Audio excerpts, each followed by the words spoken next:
Mademoiselle d'Armailly, whom they then perceived through the open doorway, formed with Eugenie one of the tableaux vivants of which the Germans are so fond.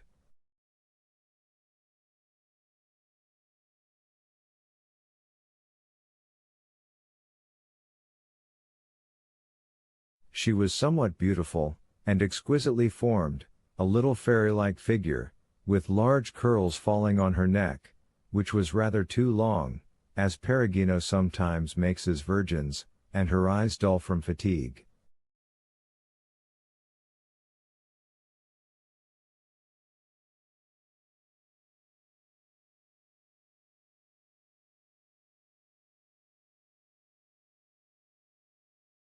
She was said to have a weak chest, and like Antonia in the Cremona violin, she would die one day while singing.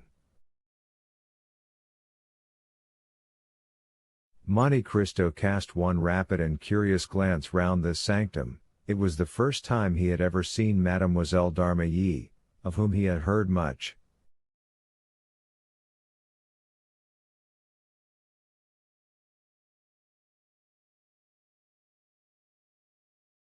"Well," said the banker to his daughter, "are we then all to be excluded?" He then led the young man into the study, and either by chance or maneuver the door was partially closed after Andrea, so that from the place where they sat neither the Count nor the Baroness could see anything, but as the banker had accompanied Andrea, Madame Danglars appeared to take no notice of it.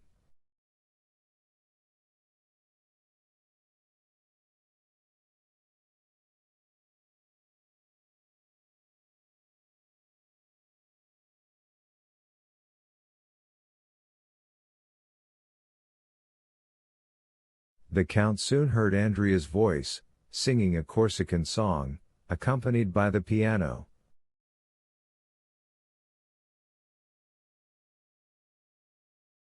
While the Count smiled at hearing this song, which made him lose sight of Andrea and the recollection of Benedetto, Madame Danglars was boasting to Monte Cristo of her husband's strength of mind, who that very morning had lost 300,000 or 400,000 francs by a failure at Milan.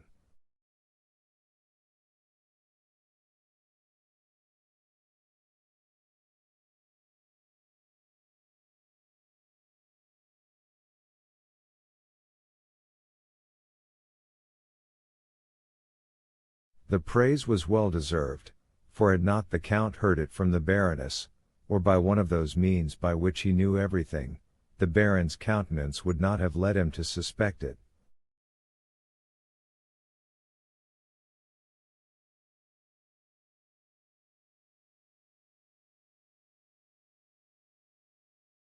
Hem, thought Monte Cristo, he begins to conceal his losses, a month since he boasted of them.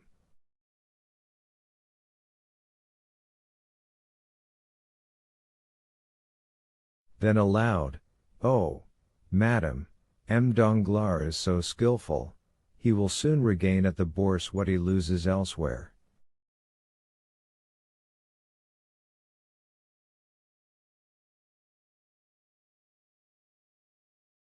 "I see that you participate in a prevalent error," said Madame Danglars.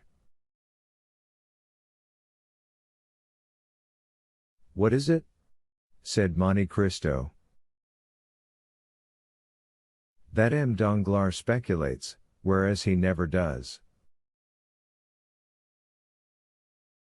"Truly, madam, I recollect M. Debray told me, apropos, what is become of him?"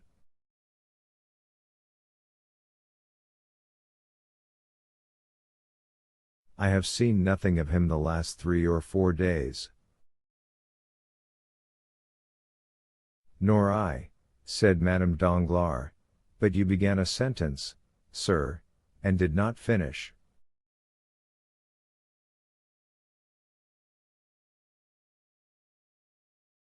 "Which? M. Debray had told you." "Ah, yes, he told me it was you who sacrificed to the demon of speculation."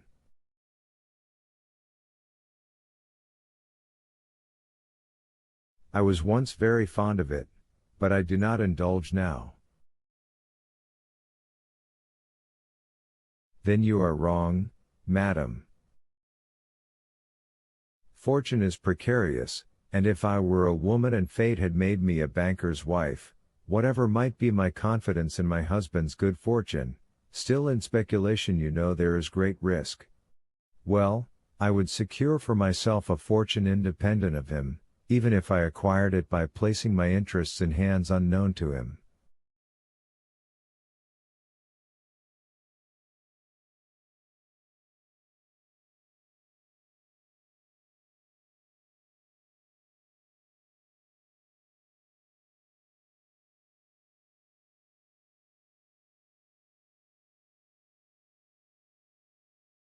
Madame Danglars blushed, in spite of all her efforts.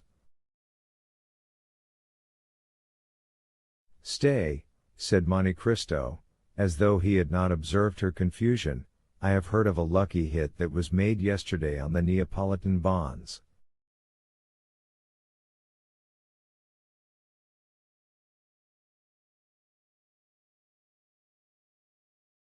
"I have none, nor have I ever possessed any, but really we have talked long enough of money, Count, we are like two stockbrokers. Have you heard how fate is persecuting the poor Villefort?"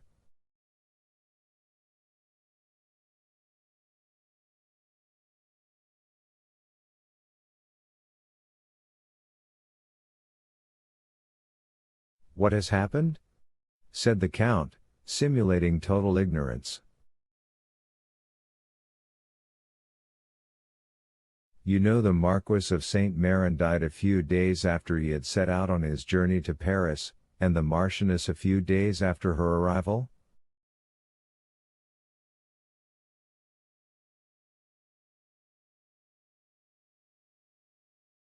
"Yes," said Monte Cristo, "I have heard that.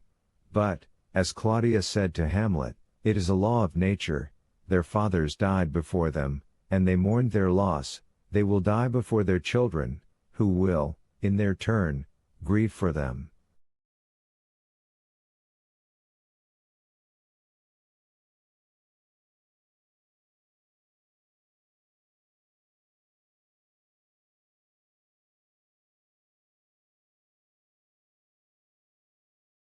But that is not all. Not all. No, they were going to marry their daughter. To M. Franz d'Épinay. Is it broken off? Yesterday morning, it appears, Franz declined the honor. Indeed? And is the reason known? No. How extraordinary. And how does M. de Villefort bear it?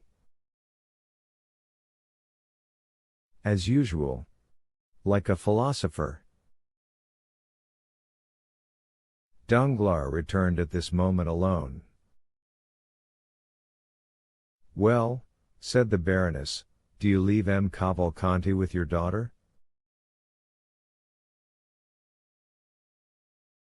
"And Mademoiselle d'Armilly," said the banker, "do you consider her no one?"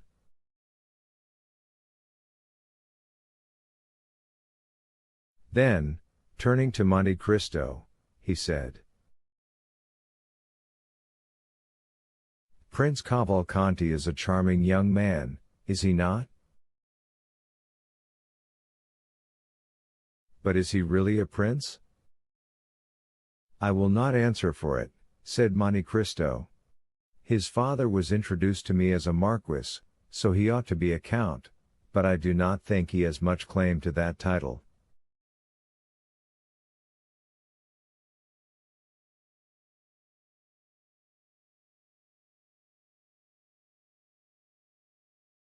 "Why?" said the banker. "If he is a prince, he is wrong not to maintain his rank. I do not like any one to deny his origin."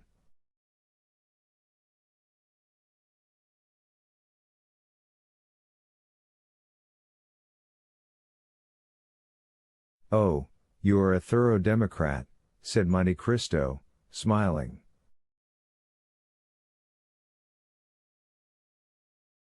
But do you see to what you are exposing yourself?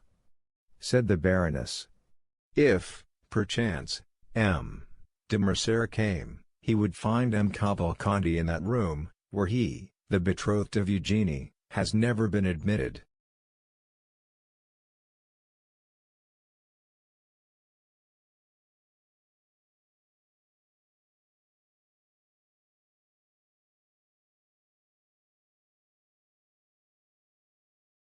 You may well say, perchance, replied the banker, for he comes so seldom, it would seem only chance that brings him.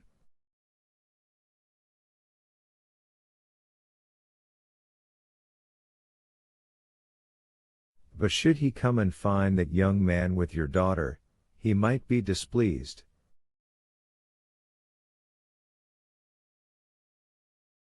He?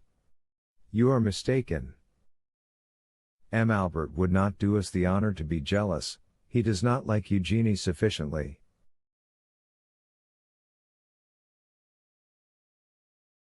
Besides, I care not for his displeasure.